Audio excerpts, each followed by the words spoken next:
Bom dia, eu espero que todos estejam bem. Nós estamos aí na campanha de oração e jejum hoje pelo Brasil. E eu estava pensando sobre alguns comentários que eu já ouvi quando estava fora do Brasil em relação à nossa própria cultura, né? Alguns comentários pejorativos, tristes de se ouvir e que eu confesso que muitas vezes fiquei com vergonha de ser brasileiro. Graças a Deus isso mudou no meu coração. Hoje eu tenho alegria, mais do que nunca, de ser brasileiro, porque consegui aprender. Eu estou aprendendo, né? Mas eu consegui avançar no aprendizado de observar a nossa própria cultura brasileira e ver os pontos positivos, as coisas que o Senhor colocou na nossa cultura brasileira, né? E eu estava pensando como comentários, a gente sente isso pessoalmente, os ataques contra as nossas próprias pessoas, mas quando a gente sente um ataque falando sobre a nossa nação, parece que mexe com a gente de uma maneira diferente. Quando as pessoas criticam a nossa nação e as coisas ruins da nossa nação, o nosso primeiro instinto é defender a nossa nação, mesmo que a gente saiba que tem coisas que não são tão boas e que precisam ser tiradas ou redimidas pelo poder do Senhor. E essa manhã eu estava lendo o livro de Deuteronômio, capítulo 29, e aqui Moisés está falando tudo aquilo que Deus fez no deserto, né, e providenciou para o povo de Israel, né, as roupas deles não se rasgaram, os sapatos foram renovados, não se gastaram, e etc e tal.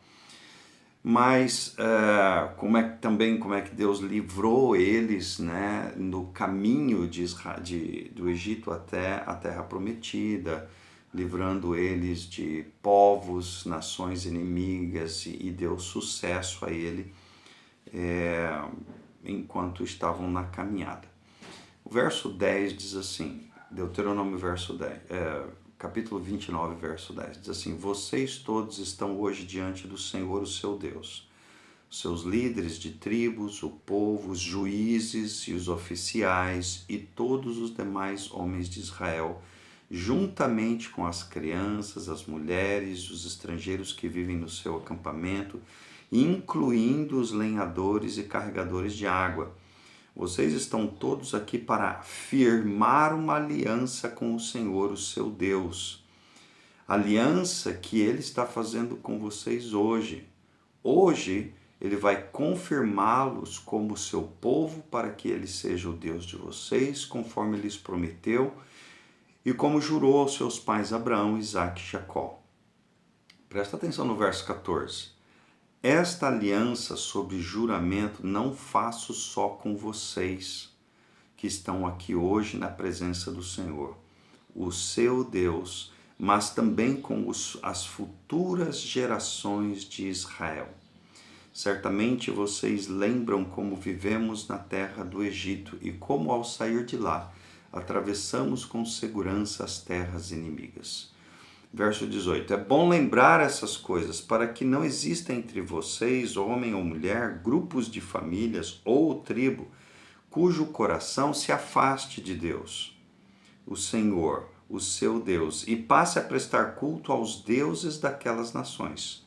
Porque no dia em que alguém fizer isso, estará plantando uma raiz que produzirá fruto amargo e venenoso.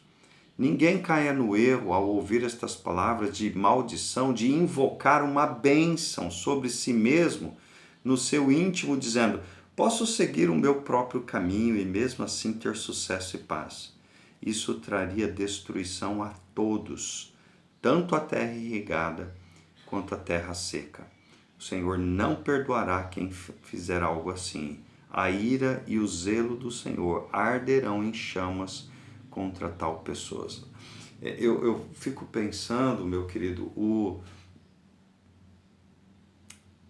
as nossas escolhas, como elas afetam nós hoje e as nossas futuras gerações. Eu acabei de ouvir um vídeo de uma moça venezuelana chorando e falando como que eles são conhecidos hoje. Ela diz assim: nós somos conhecidos por comer cachorro. E ela diz: eu tenho vergonha disso.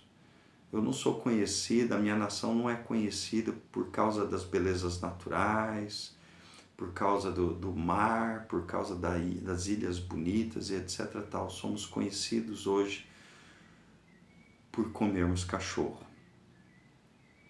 É uma tristeza isso, uma vergonha nacional. E eu não quero ser conhecido como brasileiro porque escolhemos as coisas ruins, porque tínhamos tudo para dar certo e escolhemos tudo para dar errado. Essa é uma tristeza muito grande.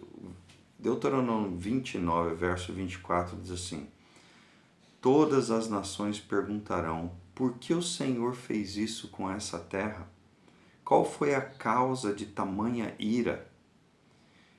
E não faltará quem responda a elas: foi porque os moradores dessa terra abandonaram a aliança do Senhor, o Deus dos seus antepassados, a aliança feita com eles quando os tirou da terra do Egito. Pois eles prestaram culto a outros deuses e se prostraram diante deles, deuses desconhecidos que o Senhor não lhes tinha dado. Por isso, o Senhor ficou muito irado contra esta terra, de modo que todas as maldições escritas neste livro caíram sobre eles. E aqui essas maldições descritas nesse livro faz referência ao capítulo 28 de Deuteronômio. As nações podem passar, dependendo da nossa escolha nesses últimos dias, as nações podem passar por nós e dizer assim: poxa, o que aconteceu com o Brasil? Tinha tudo para dar certo, estava dando certo. O que eles fizeram? E a resposta é, literalmente, eles escolheram outros deuses. Eu não quero outros deuses. Eu não quero idolatrar nem deuses e nem fazer coisas ou pessoas se tornarem o meu Deus. Eu tenho só um Deus e esse é Jesus Cristo. Deus Pai, Deus Filho, Deus Espírito Santo. E o Senhor nos chama essa manhã para nos fazermos voltar e pensarmos na aliança que Deus fez conosco, o povo dele. Tudo bem, você pode pensar, e está certo dizer que essa aliança foi primariamente feita com o povo de Israel. E é verdade, o texto diz isso. Mas em Cristo, todos nós agora somos filhos de Deus. E essas alianças de Deus com Israel recaem sobre nós também. Essas bênçãos recaem sobre nós, tanto quanto as maldições. Então vamos prestar atenção. Continue pensando sobre domingo, né, o dia da eleição e o que você vai escolher. Não traga sobre a sua vida maldição. Olha o que Deus fala aqui sobre, uma vez que a maldição foi lançada, ninguém pode dizer: eu sou abençoado. Isso é negar o fato de que está vivendo em maldição. Isso é um auto-engano.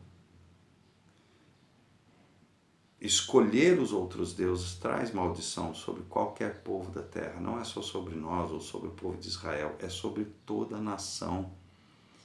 E uma vez amaldiçoados, temos que colher os frutos das nossas escolhas.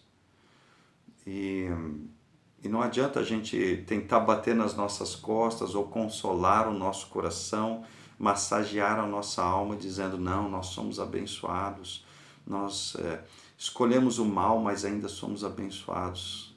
Temos que ter cuidado com isso.